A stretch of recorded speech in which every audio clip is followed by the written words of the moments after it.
Mirë të nderuar teleshikues, ne rikthehemi sërish në studio në këtë transmetim të drejt për drejt këtu në ekranin e televizionit Fox News. Tani më jemi zhvendosur në hapësirën e intervistës dhe do të diskutojmë për gjatë minutave në vijim patjetër atë se çfarë është duke ndodhur në botë. Në javët e para, me njëherë pas marrjes së detyrës si presidenti 47 i Shteteve të Bashkuara të Amerikës, Donald Trump ka nënshkruar me shpejtësi disa urdhra ekzekutiv dhe mbajti botën pezull me një ritëm maramendës. Shumë qytetarë dhe deputetë demokratëve dukeshin të tronditur prej javësh, teksa për një kohë të gjatë Amerika nuk ishte përballur me protesta. Tani qytetarët në Shtetet e Bashkuara të Amerikës janë duke reaguar, rezistenca publike po rritet ngadalë, duke përfshirë edhe demokratët, teksa mijëra vetë kanë protestuar të shtunën kundër tarifave të vendosura nga presidenti amerikan Donald Trump, tarifat të cilat variojnë nga 10 deri në 40% për të gjithë globin, por protestat janë zhvilluar edhe kundër këshilltarit të tij Elon Musk, masave të ashpra kundër emigrantëve dhe pushimeve masive nga puna. Për të gjitha këto zhvillime kam mundësinë që t'i diskutojmë me avokatin Altin Nonaj në një komunikim të drejt për drejt nga New Yorku, aty ku kanë qenë edhe më të përqendruara protestat kundër presidentit dhe administratës Trump. Avokat, të përshëndes, faleminderit që je sot në Fox News, si gjithmonë për të diskutuar për çështje me një rëndësi kaq të madhe. Faleminderit për ftesën, zoti Rakepi, përshëndes. Avokat, çfarë është duke ndodhur në Shtetet e Bashkuara të Amerikës? E nisim fillimisht së bashku me protestat masive kundër administratës Trump, kundër njeriu i cili në një farë mënyre i dha dorë fitores Donald Trump, pra bëhet fjalë për Elon Musk, çfarë kërkojnë në një farë mënyre qytetarët amerikanë, pse pikërisht në këto momente këto protesta? Në këvendësimin tim, disa nga gjërat që janë parafolur në fushën elektorate, shumë njerëz, shumë miliona njerëz në Amerikë nuk e kanë besuar se do ndodhin, nuk e kanë besuar për shembull se reforma në fushën e imigracionit do të prekin të afërmit e tyre, nuk e kanë besuar se gjitha këto tendenca pothuajse pak ekstremiste nga ana e administratës Trump do realizohen në mënyrë kaq të shpejtë dhe do të prekin përditshmërinë e tyre në mënyrë kaq konkrete.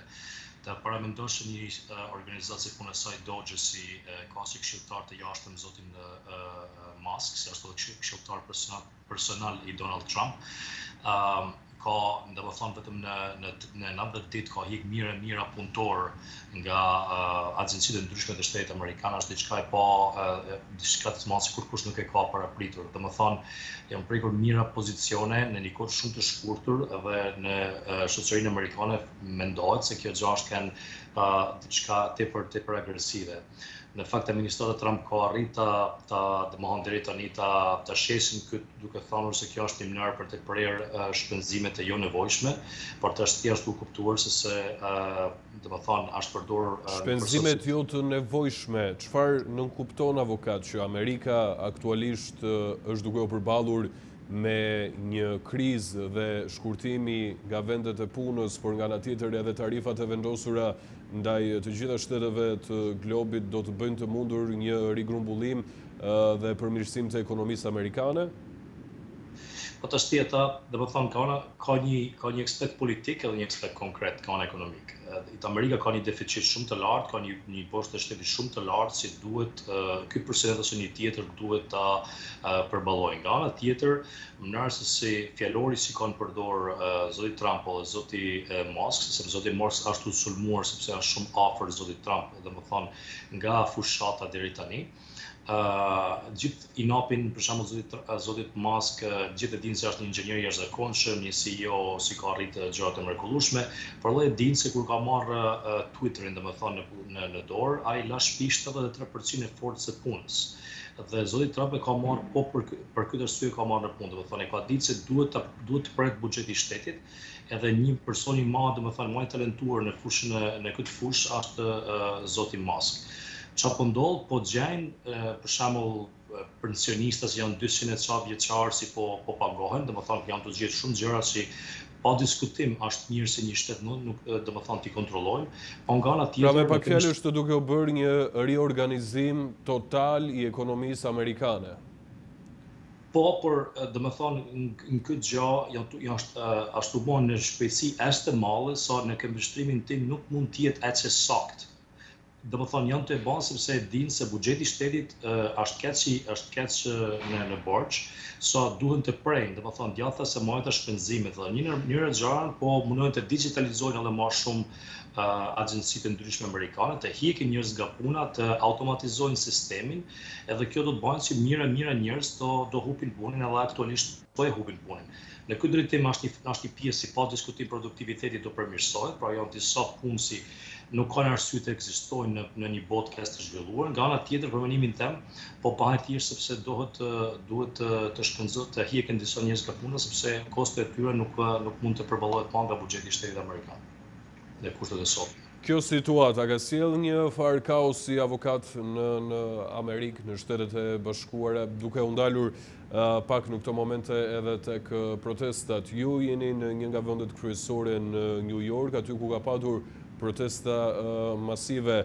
Çfarë kanë përcjell dhe si janë përkthyer këto protesta? Kanë qenë protesta të qeta, kanë qenë protesta të dhunshme, është dashur një ndërhyrje nga autoritetet e rendit amerikan për t'i ndalur këto protesta, pasi në të gjitha pamjet dhe videot e publikuara ishte vetëm një slogan i vetëm "Mbani duart larg nga demokracia". Apo e prek demokracinë Trump? Pa diskutim, kjo administracia është tu treguar shumë të përqendruar fuqinë, domethënë ekzekutivin, edhe njerëzit tash po preken direkt nga vendimarrja e këtij presidentit edhe shtëpisë bardhë në mënyra më të gjerë. Siç kena folur në të kaluarën bashkë, në këtë rast që ka marrë pushtetin zoti Trump nuk ka vu në vendet kryqe të shtetit amerikan njerëz të Partisë Republikane, po ka vu njerëzit e vet. Edhe kjo thot në një mënyrë po them më specifike ky e bën si përqendrimi i fuqisë të presidentit në është shumë më e fortë se presidenti që unë kam parë në Amerikën në të kaluar. Protesta për mendimin tim në këtë moment po zhvillohen për 2-3 arsye. Një, sepse për aksionet që ka bërë qeveria në lidhje me imigracionin, edhe disa nga shtypjet për mendimin tim në lidhje me First Amendment, në free speech, sepse janë arrestuar, janë hjek green card, janë hjek vizat disa studentëve, disa persona me origjinë të huaj, domethënë si kanë pas një këmbështrim në ndryshëm ndaj luftës në Gaza ose për domethënë marrëdhëniet amerikane me Izraelin. Tjetra është tash tregu aksionar ku 58% e qytetarëve amerikanë është investuar, ka hub që Trumpi ka marrë fuqi, ka hub dikun të 27% e vlerës së tij, por nëse ti qytetar amerikan ke pasi $100,000 vlerë mesatarisht në stok, ajo vlerë është dikun të $72,000, $73,000 sot. Domethënë njerëzit janë të varfëruar. Plus i sistemi pensionistik i amerikanëve është masivisht investuar në stock market. Domethënë një pensionist amerikan, ne të gjithë tu si jetojmë këtu, kena një pension publik me Social Security, pjesa tjetër është me formën që është investuar në stock market. Njerëzit tash po e shohin se këto politika janë shumë agresive, bella mund të funksionojnë afat gjatë, por afat shkurt janë miliona njerëz si po preken, edhe këto protesta për mendimin tim do jenë thjesht të parat, do të ketë shumë protesta sepse fjala tarif është thjesht një fjalë tjetër për të thënë tax. Tax për çdo produkt që do importohet në Amerikë. Dhe kush në përfundim do pagojnë të taksa do jenë taksapaguesit amerikanë. E kuptoj. Avokat, më thatë që nuk do të jenë protestat e vetme. Vijojnë aktualisht këto protesta dhe kur pritet që të kemi protesta të tjera në shtetet kryesore në Amerikë? Besoj se njerëzit gjithë po mundohen të kuptojnë se çfarë po ndodh, është diçka shumë e re në politikën amerikane, sepse Amerika kjo njerëzit po kuptojnë dhe po arrin të kuptojnë se çfarë po ndodh është në të mirë të administratës Trump, apo ka filluar pak kënaqësia ndaj Trumpit. Deri para pak muajsh ishte dhe shihej si personi i rënë nga qielli, i dërguari i Perëndis, i cili shpëtoi një atentati, ndërkohë sot përballemi me këto se çfarë shohim dhe dëgjojmë. tendencat e çdo njeriu janë të mendojnë se një njeri vetëm do vinë dhe do sistemojnë gjitha problemet e një shtetit. Domethënë, ky tendencë ka ndonjëherë edhe ne vetë shqiptarë kemi këtë tendencë, dhe është pa diskutim një tendencë e gabuar, sepse problematikat e një shteti, një perënduri, po them kështu e madhe si ajo e Amerikës, janë shumë të gjëra dhe një person, një individ i vetëm nuk mund t'i bëjnë gjitha. Pa diskutim, këto 2 javë të fundit sidomos, Amerikanët po preken drejt për drejt nga politikat e zotit Trump. Edhe për mendimin tim, këto nuk do të jenë protestat e para, do të jenë edhe kur Partia Demokratike do të organizojnë veten, sepse për momentin edhe opozita është e pa organizuar, domethënë nuk e ka një zër të fortë që po flet kundër këtyre politikave ose ta hapin në një farë debatit në diskursin publik. Aktualisht Partia Demokratike për mendimin tim është shumë brapa në kësaj farë drejtimit, po kur edhe kjo do të ndodhin, sepse janë miliona njerëz që po preken këto politika, pastaj në atë moment për mendimin tim edhe protestat do jenë shumë më të forta dhe më të egërta, sepse këtu po preken miliona njerëz, jo vetëm disa qindra mijëra, domethënë. E kuptoj. Avokat, ndalem pak tek urdhri i fundit i firmosur nga presidenti amerikan Donald Trump, ajo e tarifave prej 10% për të gjitha importet drejt Shteteve të Bashkuara të Amerikës. Jemi duke u përballur me një luftë të ashpër tregtare në këto momente.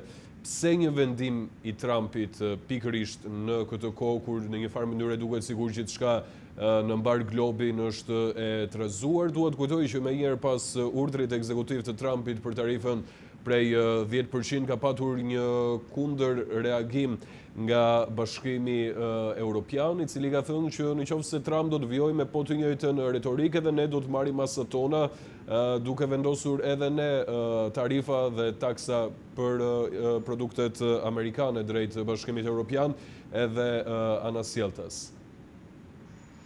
Po, këtu është një politikë si faktikisht është pak a shumë si jo e zakonshme për një shtet si Amerika, se Amerika ka ai shtet si nga globalizimi ka përfituar më shumë, por nga ana tjetër ka ndryshuar shumë gjëra në rangun ndërkombëtar, sepse siç e kena parë me Covidin, supply chain, domethënë lidhja e tregtisë ndërkombëtare, është në momentin që pat një krizë nga ana si u kriju nga emergjenca e Covidit, Amerika pasi prodhimi vet i brendshëm nuk ishte mjaftueshëm për ta mbajtur ekonominë e saj në kamp vetëm.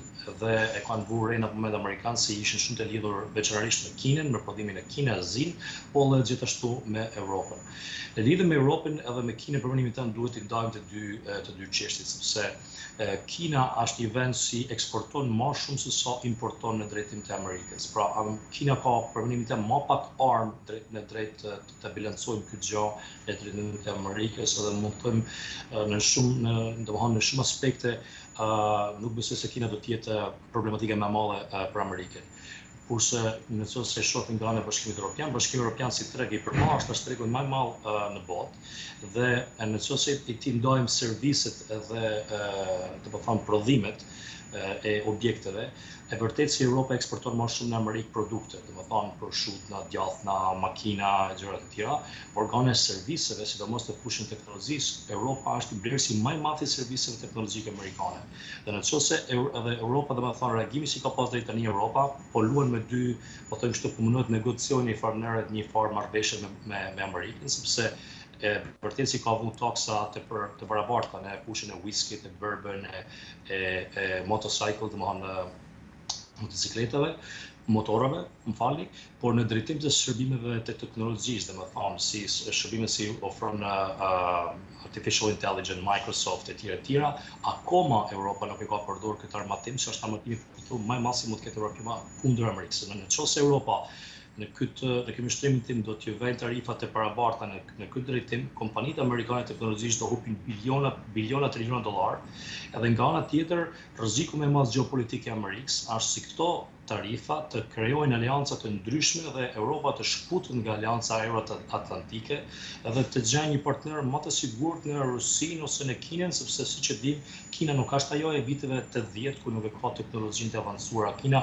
mund të jetë 2-3 hapa mbas Amerikës në disa aspekte, por në shumë aspekte tjera mund të bëjë dhënë Europës pothuajse njëjtë shërbime teknologjike si në Amerikë. Kush fiton dhe kush humbet në këtë mes, avokat, dhe cili është roli i Kinës aktualisht? Besoj se A pyetja fuqizohet Kina në këto momente? Varet si do të luhet problemi tëm, varet në çfarë drejtimi do shkojnë Europa, sepse aty është faktori më bilancues që shoh unë. Në qoftë se Europa do shkputet, nuk do të zgjani marrëveshjen me Amerikën, edhe do të lidhin domethënë marrëdhënie më të ngushta me Amerikën, këtu në këndvështrimin tim do fitojnë Kina dhe do hupin Amerika. Në anën tjetër, zoti Musk dje po fliste në Itali në një mbledhje dhe tha unë kam sugjeruar presidentin një zero tariff zone me Bashkimin Evropian. Për hir të vërtetës është folur çysh ka administrata e Obamës si të krijohet një diçka e tillë midis Evropës dhe Bashkimit Evropian. Pra, nuk e dim vërtet se çfarë do ndodhin. Besoj se në drejtim me Bashkimin Evropian Amerika është pak më e hapur për negociata, kurse në drejtim me Kinën nuk është aq e hapur, sepse nga ana tjetër do të kuptojmë diçka tjetër. Ekonomia amerikane dhe ekonomia kineze janë në luftë dhe besoj se Amerika është një perëndëri po mundohet mas ta lajnë një perëndëri tjetër tash një shumë të strukturuar se jo kineze, të rritet nga shpejtësi si po mundohet të rritet. Edhe Amerika në këndvështrimin tim do të ketë një qasje krejt ndryshe ndaj Kinës si do të ketë në drejtim të Bashkimit Evropian. Cila është zgjidhja më e mirë për të gjitha palët në këndvështrimin tuaj, avokat, duke qenë dhe duke patur parasysh që e njihni mirë situatën?